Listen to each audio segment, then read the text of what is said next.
Bonjour à tous, je suis Lévi Leclerc, votre analyste pour belgianinvestor.be. Voici la mise à jour en vidéo de mon avis concernant le S&P 500 pour la semaine du 20 avril 2015. D'abord, petite information sur les risques. Vous savez que le marché financier comporte des risques et n'est pas adapté à tous les profils. C'est à vous-même d'évaluer les risques. Moi, je ne suis pas là pour vous conseiller dans vos opérations, simplement vous donner mon avis technique, ma propre analyse sur le graphique. Moi, la seule chose que je peux vous conseiller, c'est de passer par des comptes démo afin d'établir votre stratégie et vérifier que celle-ci fonctionne. Alors moi, l'analyse que j'utilise, c'est l'analyse des impulsions, une analyse que j'enseigne et que j'utilise sur le Forex dans toutes les unités de temps, mais également sur les actions pour leur suivi, également analyse donc, que je pratique au quotidien. Alors allons sur notre plateforme pour voir comment évolue le S&P 500. Et bien malheureusement, c'est toujours plus ou moins la même chose qui se reproduit. Donc on avait commencé cette semaine par un retour haussier qu'on avait connu déjà depuis la semaine dernière également et la semaine précédente, un retour haussier parce que le S&P 500 reste coincé entre les 2115 points et les 2041. Donc après avoir connu ici les deux bougies qui sont disposées sur les 2041, eh bien on est reparti à la hausse, reparti à l'assaut des 2115 points et on n'est pas parvenu à les toucher. Et vendredi, ben voilà, grosse bougie baissière qui nous a ramené sous la M7. Pour l'instant, on reste au-dessus de la M20, mais vous voyez qu'on a déjà enfoncé cette zone.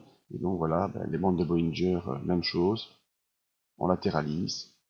La M7 croise la M20 à la hausse, à la baisse, à la hausse. Là, se retourne peut-être, va repartir à la baisse. Donc probablement que le cours va une nouvelle fois retourner dans la zone des 2041 si on enfonce la M20 au début de semaine prochaine.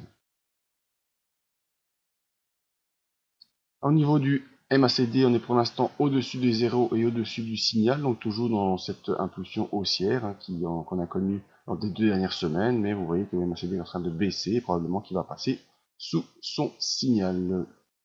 Le RSI, lui, n'a jamais pu franchir la zone des 60, donc pas de grosse impulsion haussière, et c'est ce qu'on voit déjà depuis de nombreuses séances. On reste coincé entre 60 et 40, donc pas de pression ni haussière ni baissière pour l'instant.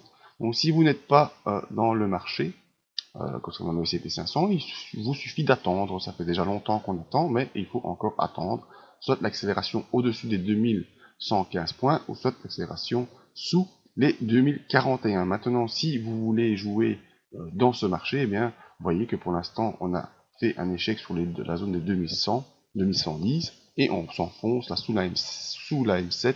Probablement qu'on va partir sous la M20 pour aller rejoindre la zone des 2041, donc on peut peut-être jouer un retour vers cette zone.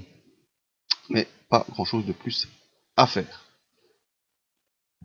Alors je vous invite à venir sur le site pour venir voir nos autres vidéos, mais surtout venir vous inscrire à la mailing list si vous voulez rien rater de toutes les informations que je peux vous donner. Merci à tous.